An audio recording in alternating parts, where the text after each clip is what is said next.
Good morning. I got up quite early this morning, so it is around 6:30 now. I got up at 5:30. Just wrote my morning pages and had some tea, and we'll start to practice now. So exciting day today. I meet my friend Richard. Don't know exactly what he wants to do, honestly. We talked about and different things. So we'll figure it out as we go, but practice first. So I'll see you later.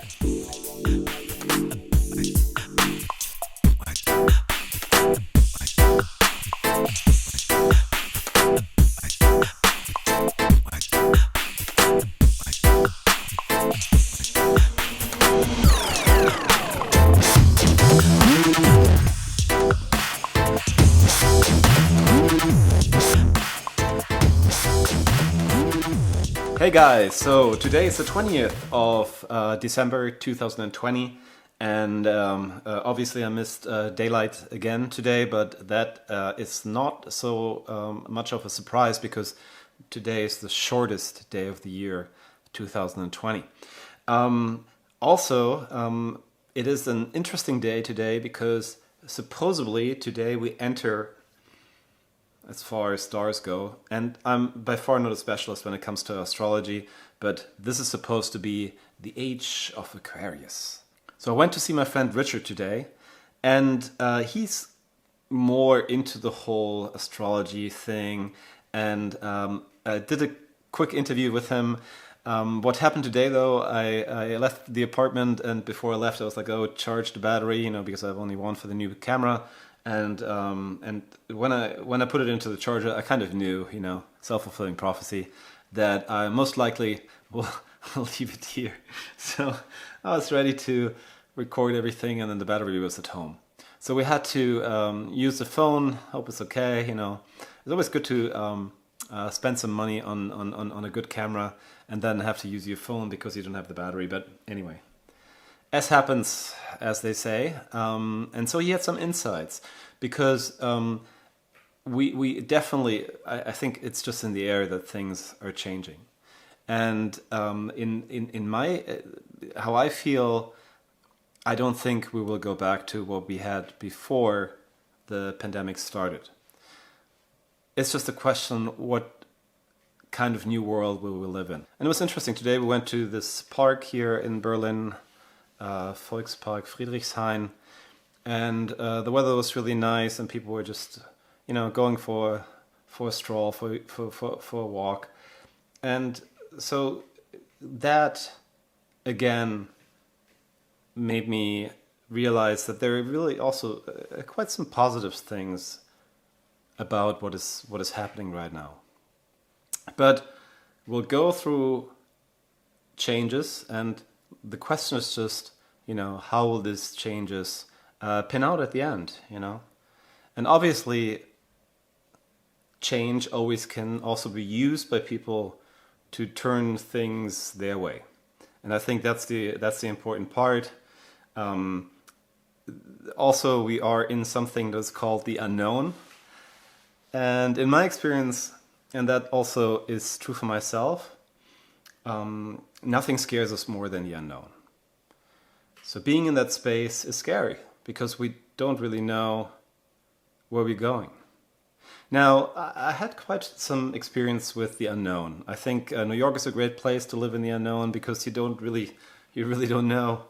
Sometimes you don't even know how the next day looks like, and especially then if you're a freelancer and you go through these phases of worrying about having enough money, that the next job comes in, and then after doing this for 20 some years, you realize life goes on. There's always something happening to help you to continue your journey, and I'm convinced that will be the same this time around. But it's uncomfortable. It's like giving birth to something new, and that I can't even imagine how painful it must be. Maybe in the next life, maybe I'm reborn as a woman, but in this life I will not go through this. But obviously also when you talk to people, they also say it's the most amazing experience they had in their life, even though it was so painful. So I think we really live in amazing times. And now let's see what Richard had to say about how he thinks things will change. So I'm here today with my friend Richard, and I forgot I forgot to put the battery into the camera, so we do this on the phone now. We're improvising. We're improvising. Yes. We just had a whole discussion about to never give up, and so it was a good example here. Yeah, I was very upset, but then Richard was here. But you have your phone, and I was like, that's right. So today is the 21st. Yes, 21st of December. Solstice and great conjunction. Yeah, and we just talked about this. That one thing today obviously is the longest, or it's the longest. No. Night. Today is the shortest day of the year. Right. So what means in Berlin, it's probably getting dark in 10 minutes from now. No, but usually it gets dark. It starts I see the sunset at 3:30. So we talked about what it in an astrological sense means the day to day, and that's really interesting because now we turn and I give this up to you now. So we turn into a new kind of age of. Yes, it's a prophecy that started with the Mayans. It's a gigantic cycle when everything realigns and starts at zero. And with the Mayans, it was 25,630 something years. Actually, it's 5 cycles of 5,100 whatever. So, and it's also, I think, in our sense, in the Western philosophy and astrology, it's the beginning of the Age of Aquarius that's been promised. There's been musicals made about this. Age of Aquarius. Yes, and we're moving out of the sign of Pisces into Aquarius, which is much more. It's a different sign. It's an air sign, which inspires us to fulfill the vision we had all along. So it's encouraging us to think in new ways. It does mean that the old ways have outlived their purpose.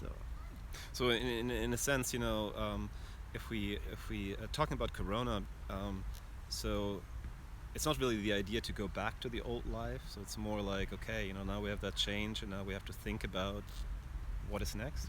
Yes, absolutely. So Corona is actually fitting right in what was predicted in a way, if you believe in astrology or not. But last November already it was very clear that air travel will be restricted and other things, food supplies. So there was already certain things in motion in the skies. We didn't quite know to what extent, and that it would be worldwide and affecting us for a longer time. So it also meant that all the old shadows and fears would have to resurface one more time, like the last act, like in an opera, before they all have to die by the way we acknowledge them, we look at them, and not just projecting them out onto others. So identifying that these are all aspects of our own psyche that are played out in our life's manifestation. And right now we have an option kind of to decide what we want to carry forward and say we keep these patterns because they were so amusing. We feel that. So good about drama because sometimes drama can be very addictive. Yeah, that's true. Or we say we let the dramas we know, we let them go and just say, okay, I'm open, whatever, bring it on, And that's kind of where we are at the moment. It's going to be a couple of years where everything will be seeming still a little chaotic, but at the same time, right now the lockdown can help us to identify what do we really want, what nourishes us, and what do we want to share and build with others. So I think we are also at the end of this extreme individualism. We have created, we tasted it all, and we still need others to go forward. I think that's kind of where we are right now. So in a way, it's also, it gives hope, or that, because people talk about wanting their old lives back, but out of my own experience, I know no, thank you. It wasn't working either. So it's I think in a way, many of us wanted the change. You know, obviously we want to have it smoothly. Well, and it's we never... wanted a change, and we wanted a utopia that would be handed on the silver platter, probably with aliens as servants and worshipping us. It seems like that might be still happening, so don't be discouraged. We quite don't know what the Pleiadians have in their book, so maybe they still show up. But I think for the moment, it's really about the self, and to see where do we want to place ourselves in the world, in our community, in our family, and which role we want to take. There's a very fascinating book that's been written many years ago. It's called The Reluctant Messiah. And lots of us in the spiritual world have been reluctant messiahs who didn't want to take on the top boss role and wanted to follow something that's already prefixed and ready-made. So that doesn't work anymore. It worked, it brought us to this point, so I don't want to sound like it was not all necessary. Yeah. And I think that's kind of the challenge. I think there's a good book out, it's called The Power of Eight. So I would encourage everybody to identify 8 people, it's also the sign of infinity, as a support group, and then lay out where you want to go with this group, what do you want to accomplish. Yeah. And activate this energy rather than spend it on some kind of fears that are also illusionary. They're not really there. Like the two of us, we're sitting in the park right now. It's beautiful. The sun is shining. So we could be fearful about what's happening in an hour. We could do what we do right now. And what is it? We are creating a blog for you, Carsten. Tell me a little bit about it. Let's reverse roles here for a second. Yeah, I don't, you know, as I mentioned to you guys, I don't even know exactly where this is going. But maybe, you know,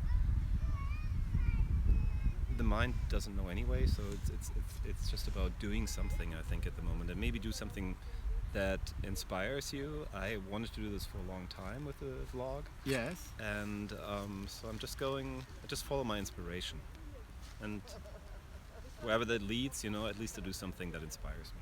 I think it's a wonderful idea, and I think we're looking forward to more vlogs of yours. Thank you so much. That's it. Well, thank you so much, Richard, for your insights. Obviously, Richard lived in the States also for a really, really long time, more than 30 years. So it's, yeah, kind of double the amount I spent there. And I think it's really interesting to see that it can pan out in different ways right now. And so what I feel is really important to stay positive and to embrace the unknown, because I don't think we have any other option. Before, you could kind of hold on to things in the time before the coronavirus. But now, you know, what do we have to hold on to? And the question is, anyway, was it so great? I think now it's maybe also the way to find our way back, to be more human, to support each other more. And I really believe, as Richard said, it's the end of individuality on steroids. I mean, that's what we had. We were so individual. It was crazy. And maybe now it's more important to let that go as much as we can and work together, you know, build something together on what we had before. So that's it for today. Thank you so much. This was the shortest day of the year. I'll hope tomorrow I can catch some sunlight, and I'll have my batteries with me. It was quite embarrassing because I said, Richard, let's do this interview, and then I was like, oh man, the battery. I knew it. Anyway, I think we pulled it off anyway. Thanks so much. See you tomorrow. Have a great day.